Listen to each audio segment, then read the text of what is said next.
We get it that you think that this reality is real. And we're not quibbling. We just want you to know that the real reality is the vibrational reality that always precedes the manifestation.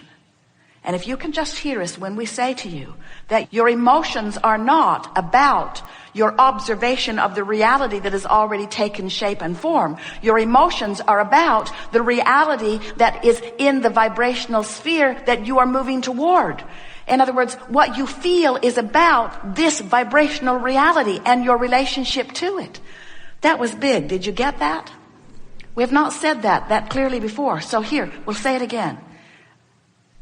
Your emotions, every one of them, are about this vibrational reality. How you feel is about this vibrational reality and your right now, in the moment, thought process relative to it. So now we'll say it in another strong way.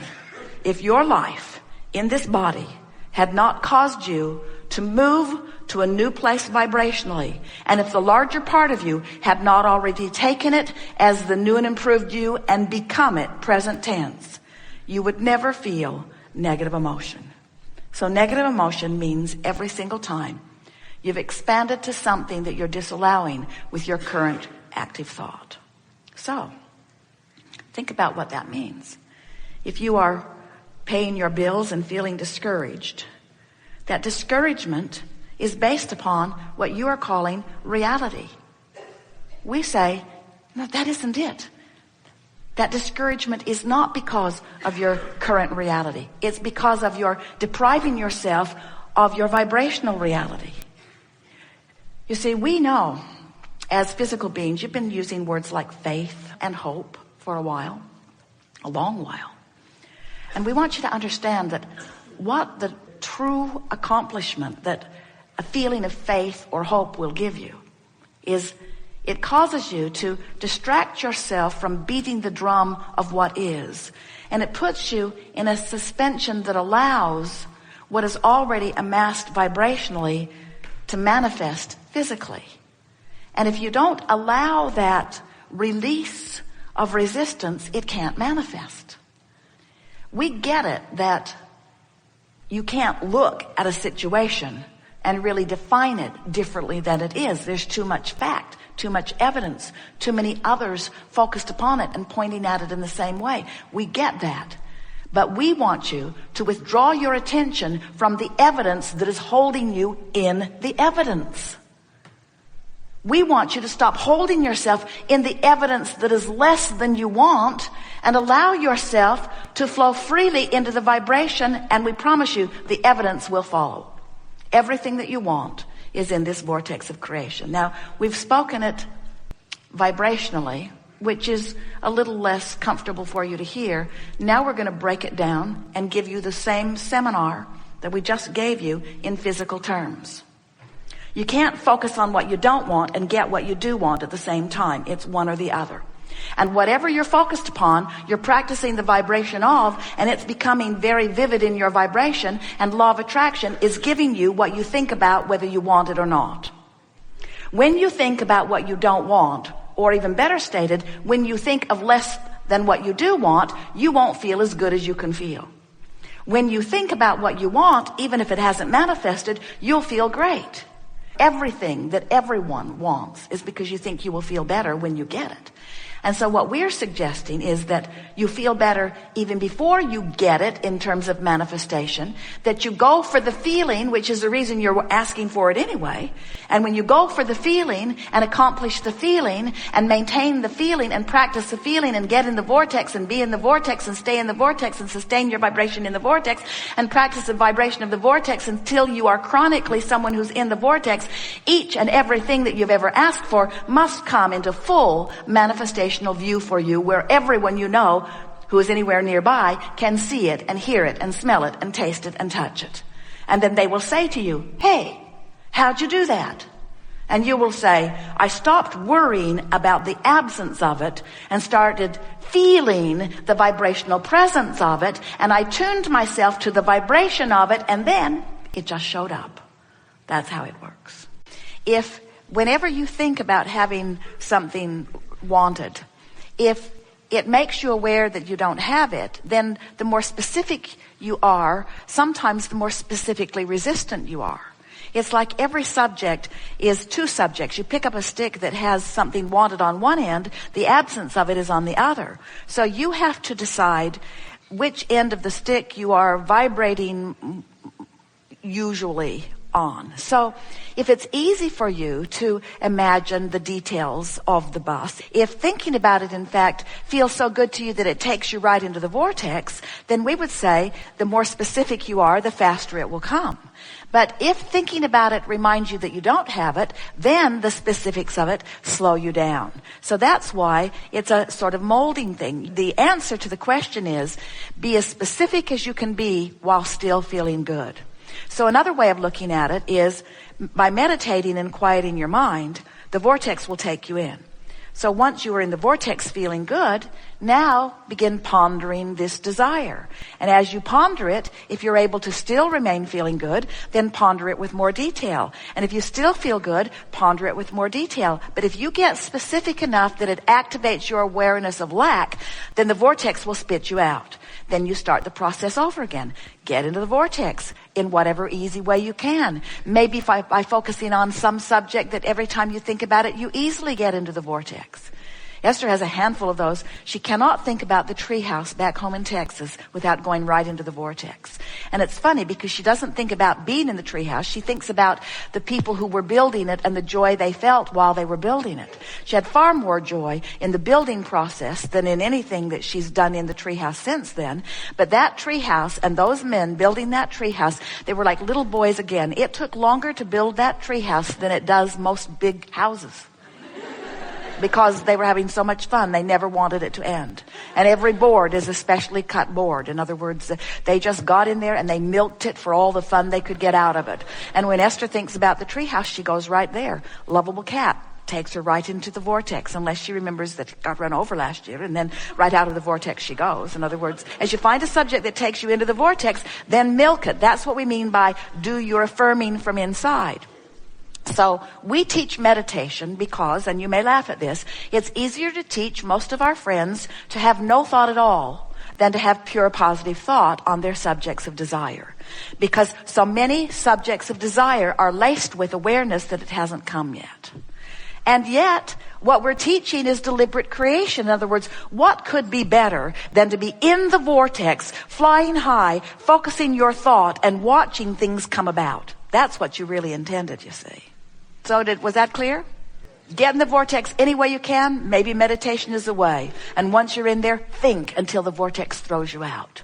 Then get back in there. And then think until the vortex throws you out. Until you show yourself that you are able to be a specific thinker of specific things wanted. You have to remember that you're not doing your creating from inside the vortex.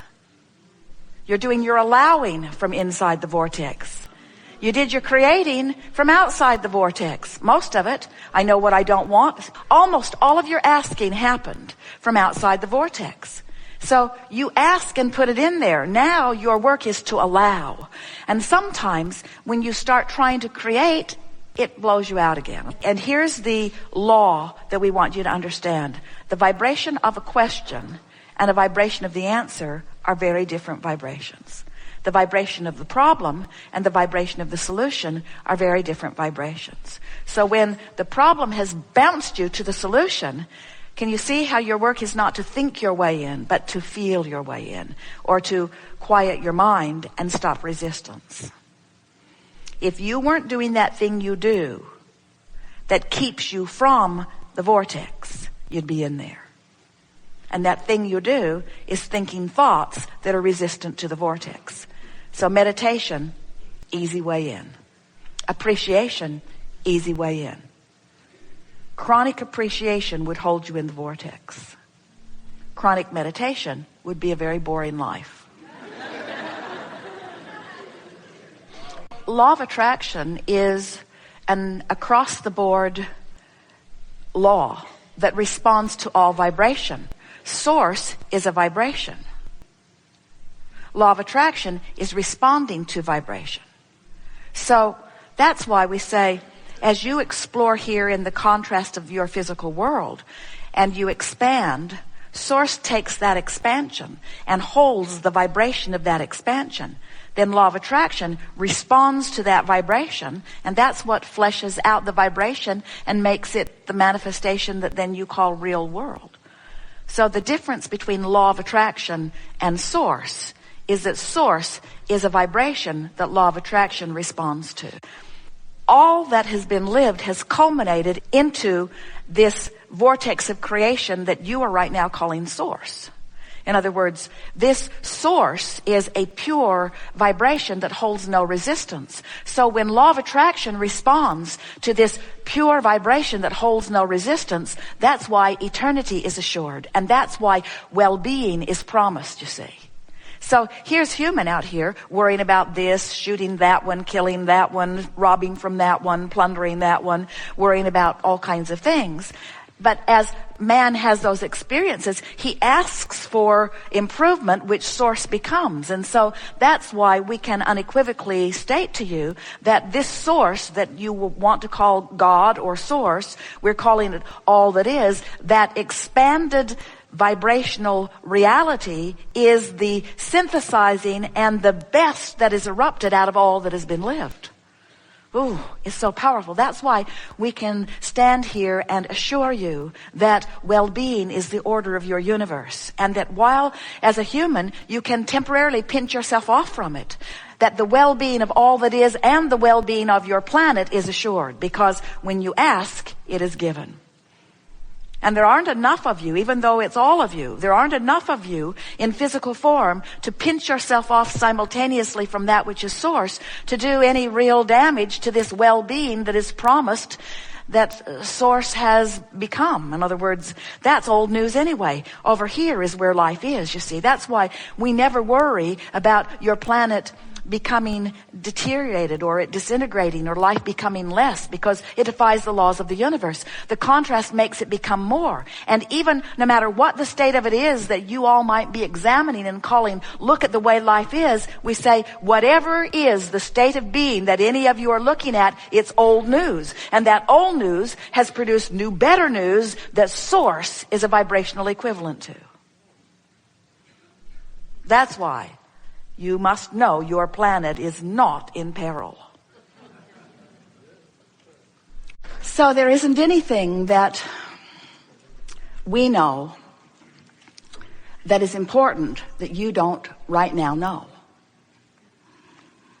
Our friend set us up for the perfect closing when he said, "What more can you give me?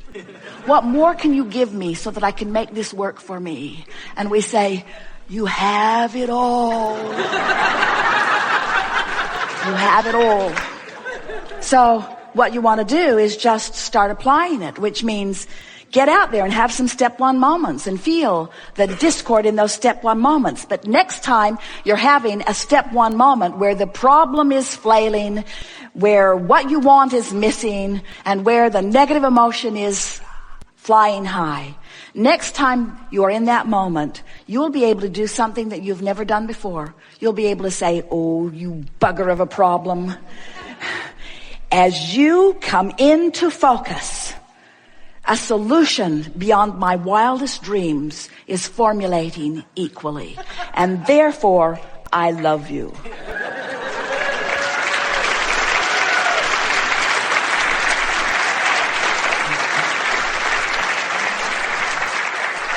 And have you ever heard a better way of making peace with what is than to adore its life-giving, eternal giving functions?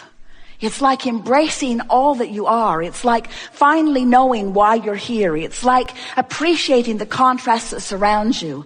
It's like discovering your true expansion.